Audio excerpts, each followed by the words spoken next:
detallar los hallazgos arqueológicos de la campaña que han llevado a cabo este verano en la cima del Monte Castillo.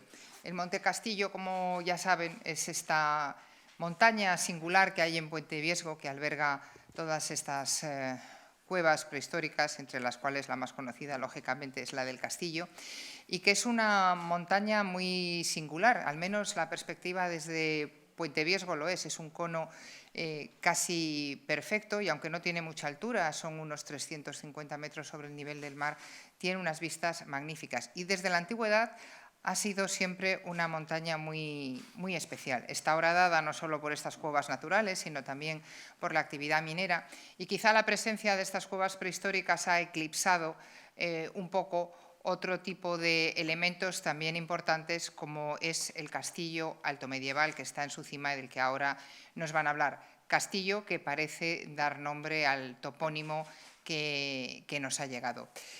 Ahora vamos a proyectar un vídeo que dura muy poco, escasamente un minuto, pero que bueno, nos va a permitir pues ver unas imágenes impactantes de la zona, y acto seguido pues ya le daré la palabra a Javier y a Lino para que nos expliquen pues los hallazgos más relevantes de esta campaña y cuáles son sus planes para el futuro en esta cuestión.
Este proyecto es un proyecto que está financiado por la Consejería de Cultura del Gobierno de Cantabria y que hemos también tenido colaboración con parte de los desbroces del Ayuntamiento de Puente Viesgo y que nos ha permitido pues, entrar dentro de un yacimiento que era, pues, como decíamos en la presentación, prácticamente desconocido para Cantabria. En Cantabria tenemos muchos castillos altomedievales que jamás han sido, digamos, objeto de excavación, salvo alguno muy puntual, como es el Castillo de Camargo, u otros que excavamos nosotros, Javier y yo, en Líbana. Pero un castillo icónico, como puede ser el Castillo de Puente Viesgo, que además está en lo alto de una montaña, que es la montaña, digamos, la montaña mágica de las cuevas del Monte Castillo, pues ha permanecido casi en el olvido. Los castillos altomedievales suelen elegirlos para, digamos, construir en lo alto de la montaña lo que es la fortificación. Este es uno de ellos y imagínense que en ese alto, en ese pico, está el castillo de Puente Viesgo.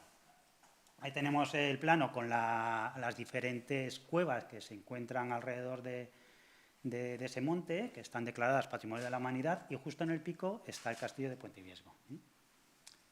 Aquí tenemos varias imágenes, sobre todo resaltando la importancia que tiene el castillo con que son las cuevas prehistóricas, las investigaciones que se han hecho aquí desde que se encontraron a principios del siglo XX, y ese monte que vemos ahí a la derecha, totalmente desnudo y está cubierto por un eucaliptal, donde estaba el castillo. Y en este mapa que vemos estamos viendo también la distribución de los castillos altomedievales que hay en Cantabria. Fíjense que no es muy numerosa, además aquí los castillos no son como los que vemos en Castilla, que son castillos enormes, sino que son pequeñitos, prácticamente una torre con una cerca, y en lo alto, digamos, de esas montañas singulares que permiten que se puedan ver entre ellos y que además están hechos en muchos casos para ser vistos. Bueno, aquí tenemos un detalle de la intervención, con lo que aparece en lo alto del castillo con esas estructuras. Bueno, dejo ya a mi compañero Javier. ¿Ya?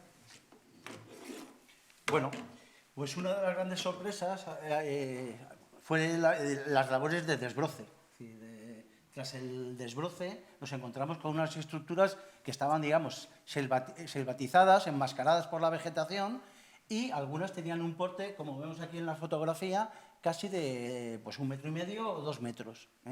Esta es roca caliza y, digamos, un castillo que había, digamos, estaba desaparecido sin, digamos, un realce. Pues nos encontramos, bueno, pues una sorpresa muy agradable. Bueno, arqueológicamente hemos hecho una intervención en este año modesta, en principio desbroce, luego se ha hecho un sondeo con el objetivo de intentar sacar o averiguar cuál es la cronología del castillo. Cuando decimos Alta Edad Media, principios de la Edad Media, estamos hablando de muchos siglos, es decir, desde el VII hasta el siglo XII. Entonces, nuestra pretensión es aquilatar cuál es el momento fundacional del castillo y también su evolución en el tiempo. Un castillo tiene pues, muchos siglos de funcionamiento y de dominio de un territorio. Pues es una imagen del sondeo. Bueno, como ven ustedes en la imagen, el castillo con una simple, digamos, limpieza del tapín vegetal, asoman unas estructuras arquitectónicas de importancia. Y, bueno, repetir que se ha excavado con sistemática arqueológica lo que es el sondeo, pero eliminando el tapín vegetal sin, digamos, excavar el subsuelo arqueológico, pues nos aparecían estas estructuras de este porte. El castillo creemos que tiene diferentes fases y la última es una fase que se evidencia una obra arquitectónica de alto relieve y que debe de proceder de una iniciativa de la alta nobleza castellana, o la nobleza de esta región.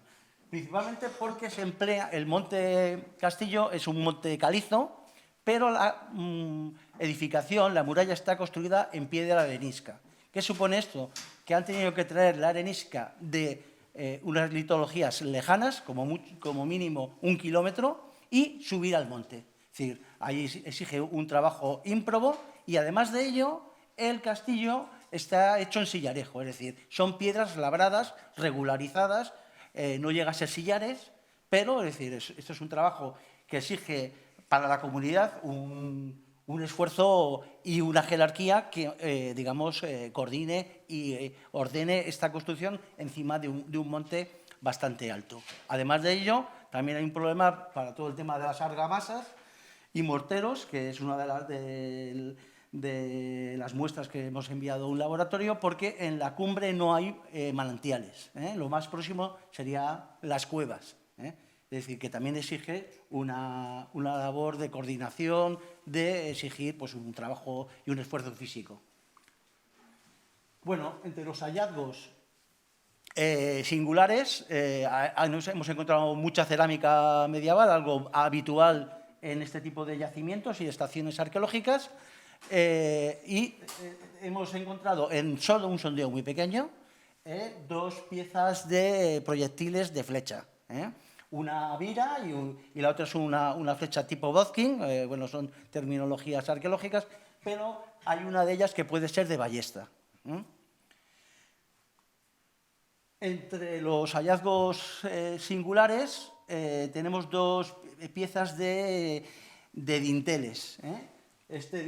Dinteles en piedra, en arenisca, uno es con arco de medio punto y el otro es una piedra, está labrada, pero está muy erosionada, pero que tiene, digamos, los 2 arcos ultrasemicirculares, digamos, en herradura, que ya nos indicaría, digamos, una inspiración prerrománica, anterior al románico.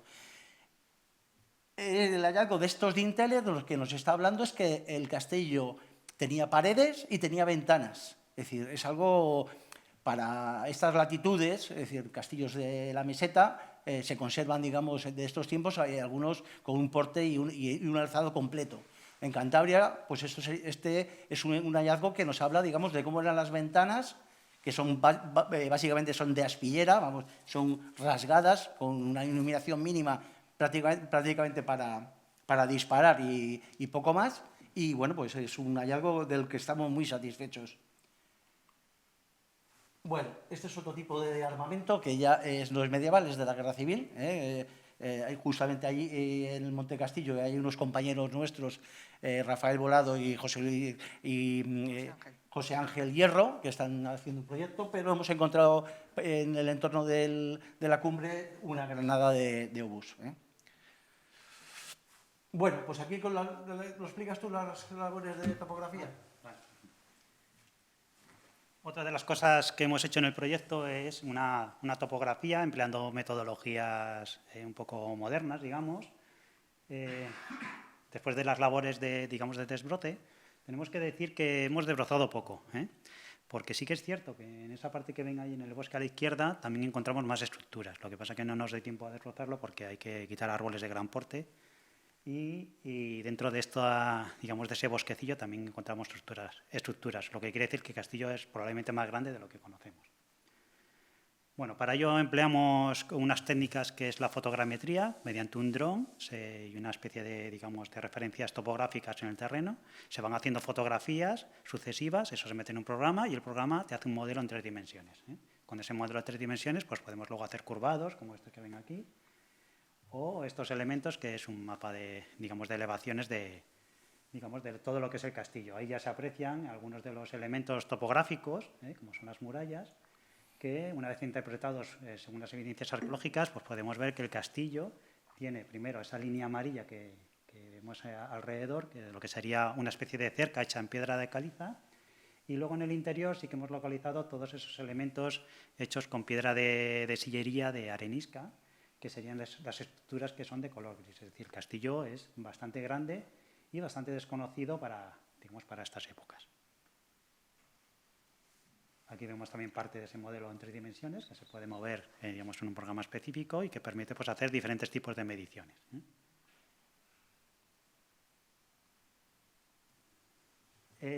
Bueno, por último, esto se deja Javier, que lo controla más.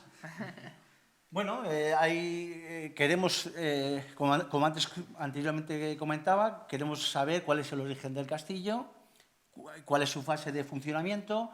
Las fuentes escritas hablan en el siglo XI de unos condes, los condes de un territorio que se llamaba Viesgo. Viesgo, según la documentación, debía ser un territorio bastante extenso. De hecho, estos condes eran condes de Asturias, Viesgo y Mena, y tienen la documentación, aparecen con distintas posesiones en todo este amplio territorio. Esto creemos que en el entorno al siglo XI, pero, como decía antes, podemos tener momentos anteriores y posteriores. La esperanza es, se han enviado, estamos en proceso de enviar a laboratorios para hacer carbono 14 y tener una serie de fechas para conocer cuáles son estos momentos de los que estamos hablando. Si fuera el siglo XI y estos condes sería muy interesante. El rey en aquellos momentos era Alfonso VI, es la época del Cid. Es decir, que entramos en un mundo, hablábamos de la magia de la montaña, pero también entramos en un mundo también con mucha leyenda dentro de lo que es el Condado de Castilla. Otro de los estudios externos que vamos a hacer es la cuestión de analíticas de argamasas y morteros, saber cómo se ha fabricado. Tenemos ese problema de dónde han sacado el agua, para construir toda esa argamasa para una construcción tan grande, y una de las posibilidades puede ser también las cuevas. De hecho, en las cuevas, en la cueva del castillo, hay lo que llaman Obermayer hablaba del nivel Z, y ese nivel Z era todo cerámica medieval. Entonces, bueno, pues ahí es otro de los frentes que queremos trabajar en el proyecto.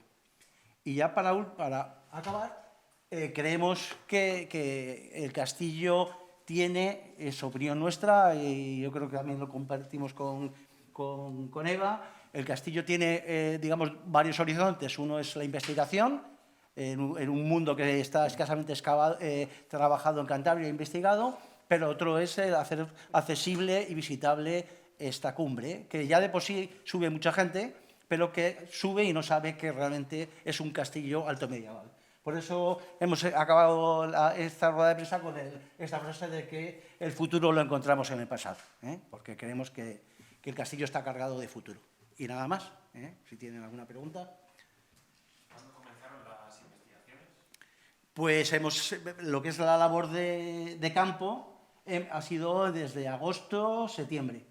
Y bueno, digamos, la investigación nos presentamos, yo creo que a partir de enero o febrero de este año es cuando ya hicimos la propuesta a la Dirección General de Cultura y bueno, pues es todo un proceso bastante largo de preparación y la fase de campo, que es lo que la gente cree que es lo más rápido o lo más fácil, es muy complicado, pero luego toda la labor de gestión, de laboratorio, de topografía, pues todavía estamos en ello, vamos, es decir, que no se ha acabado. Y esta gente que tenía, digamos, ubicaciones en Asturias, en Viesgo, etcétera, ¿qué utilidad le daban a, no sé si era también cobro de tributos o en qué consistía la organización en este tipo de estructuras? Digamos, estos castillos son pequeños y es lo que se llamaba, pues, en latín le llamaban la topomaquia, es decir, controlaban sitios altos para tener un control del dominio. El castillo controla todas las rutas digamos, lo que es el pas, el camino histórico que va por el Alto del Escudo, o sea, son vías de comunicación y antes lo decía mi compañero, más importante que ver es ser visto. Es decir, la gente sabía dónde estaba el poder nobiliario y quién controlaba el territorio. Entonces, son como jalones en el territorio donde hay una reestructuración, una repoblación, una reorganización del territorio. El paisaje cultural que nosotros actualmente tenemos se forja en estos siglos. Es cuando se pueblan pues, todos los núcleos habitacionales que tenemos en la actual Cantabria, es en estos momentos, y con destacamentos en altos, por eso el plano este que sacó anteriormente Lino, Cantabria está plagada de esos pequeños sitios que están muy escasamente estudiados, pero que llegaban a ejercer un control, un dominio feudal de lo que era la antigua Cantabria.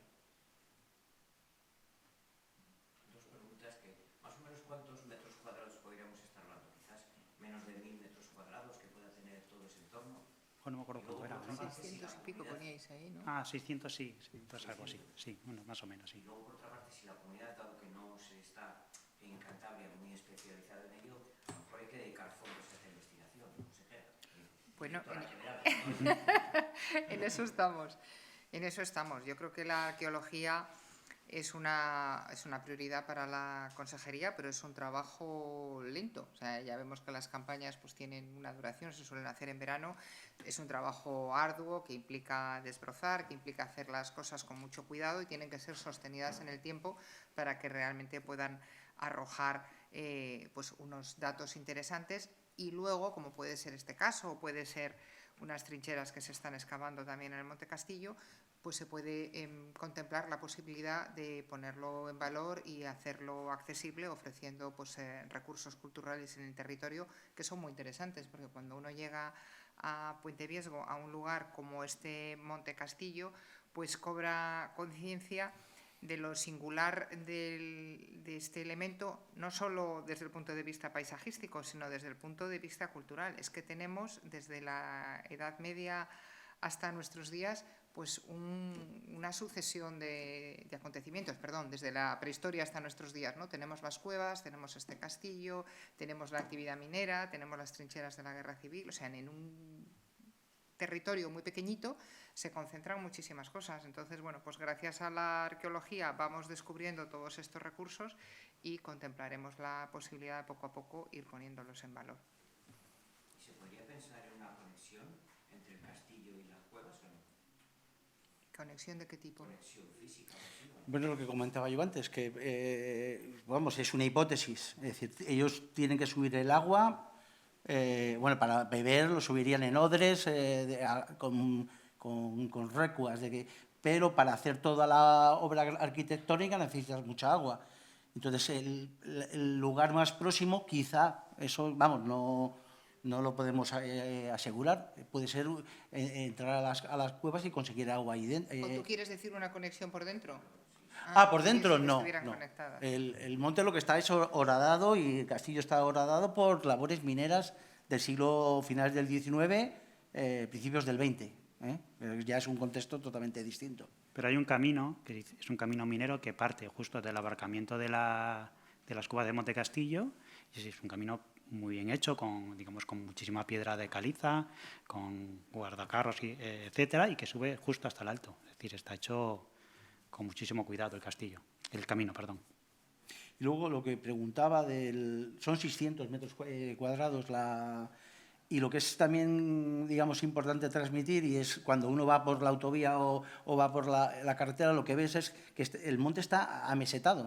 Ahí hay un trabajo de allanar toda una cumbre, o sea, con los medios que ellos había medievales, de pues modificar una geografía para hacer una geografía voluntaria en el cual haces una plataforma en un sitio alto. Eso exige también un trabajo para la comunidad pues muy fuerte y demuestra que hay una jerarquía que es la que manda a hacer ese tipo de estructuras. ¿Y ese castillo con el tiempo se derrumbó, se cayó?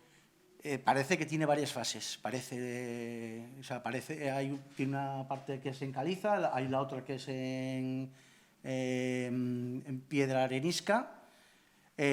A lo mejor son sincrónicas, es decir, que las dos sean... de hecho, hay castillos así, que utilizan diferentes litologías, pero, digamos, no vamos a poner el carro delante de los bueyes. El proceso de investigación nos va a determinar qué fases tiene, qué evolución ha tenido el castillo, y en principio lo que manejamos son hipótesis. Por eso es el tema de las dataciones, estudio de los morteros, que es los que nos van a dar las claves para al final tener una historia completa de todo del castillo. Lo importante es que al final, bueno, pues en un monte icónico como es este, al final pues, estamos deparando pues, en fases que hasta ahora pues, han sido poco estudiadas, pero que bueno, pues yo creo que nos tenemos que agradecer o estar, digamos, satisfechos de que se esté mirando con nuevos ojos más patrimonio y no solo centrados en momentos que son joyas para el patrimonio de Cantabria, como es el Paleolítico, pero bueno, el medievo también tiene su interés. En referencia a esto, comentabas antes que sí es interesante, digamos, investigar todos estos momentos. Y es que en Cantabria tenemos un problema grave en lo que es la investigación arqueológica. Es que durante muchísimos años se ha invertido muchísimo dinero en la investigación del arte prehistórico, pero todo lo que son las fases que tienen que ver especialmente con el mundo de los cántabros, con el mundo romano y especialmente con el mundo medieval, pues han sido muy pocas. Y entonces tenemos un desconocimiento muy amplio de todo lo que es la arqueología de estas épocas. Sabemos mucho de la prehistoria y muy poco de la arqueología histórica. Entonces yo creo que sí que conviene, yo creo que ya en los años que estamos del siglo XXI, que sí que conviene dar ese impulso para conocer un poco más de todo lo que es nuestro pasado cercano, ¿no? Entonces, de los hallazgos que habéis hecho en esta campaña, no hay ninguna evidencia de tipo simbólico o religioso, es puramente defensiva la ocupación que habéis hecho. Bueno, el castillo tiene una referencia en edad moderna de un santuario de la Virgen del Castillo. Ahí hay un debate de dónde estaba, pero bueno, parece que estaba en la cumbre y fue descendiendo a media ladera.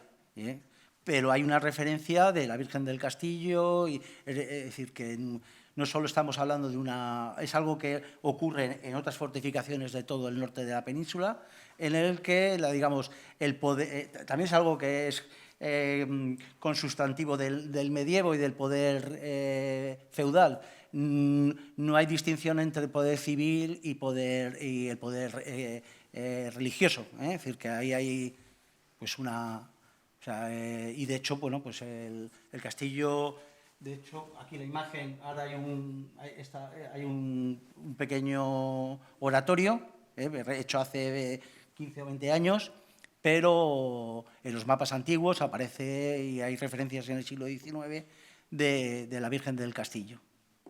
¿Y este tipo de ocupación es singular, esta que habéis encontrado, es singular o forma parte de alguna otra referencia o de cadena de elementos defensivos?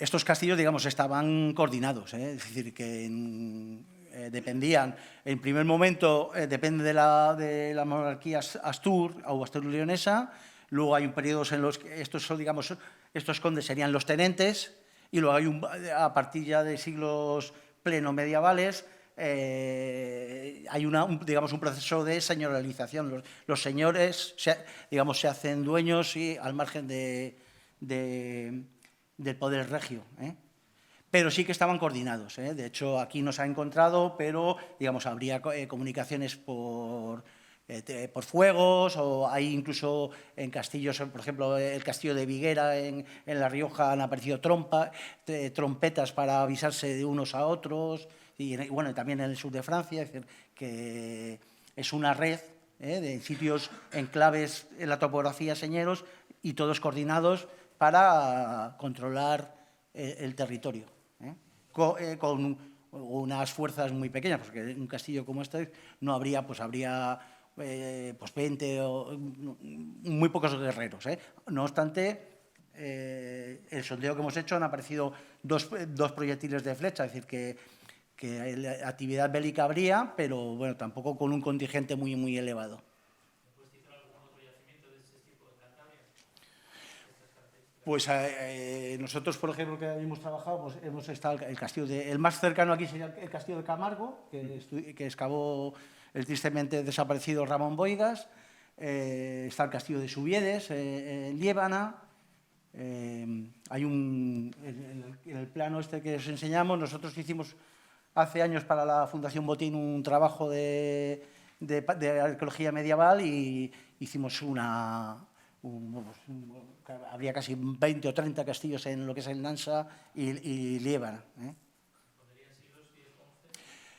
Ese es el tema, que no hay muy pocas dataciones. Casi todas las dataciones que existen nos están hablando del siglo XI, XII, pero puede ser anteriores.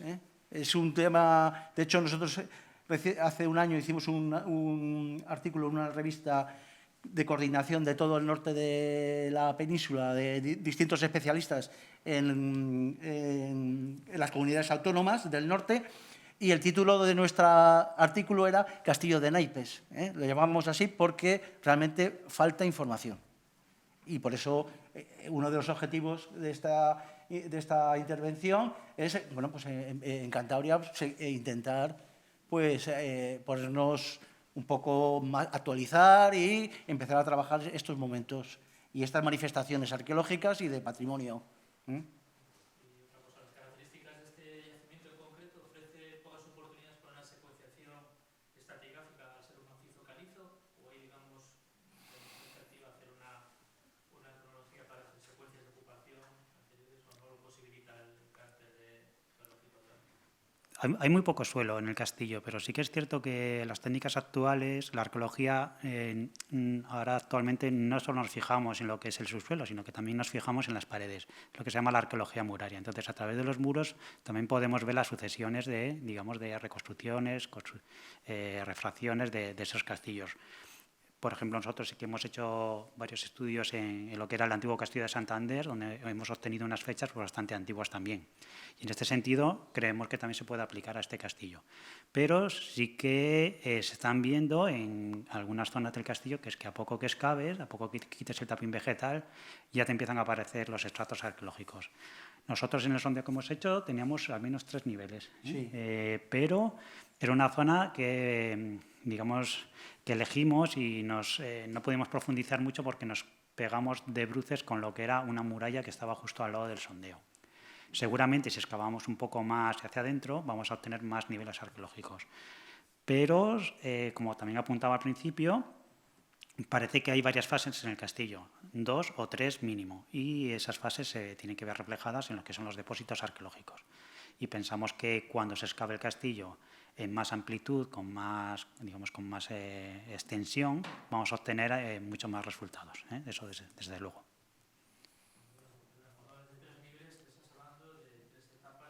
Tres niveles arqueológicos, es decir, cuando hacemos el sondeo nosotros vamos haciendo una excavación por capas. En cada capa corresponde a un horizonte cronológico. Tenemos el nivel más superficial, que era el más reciente, luego tenemos otro más abajo y otro incluso más abajo.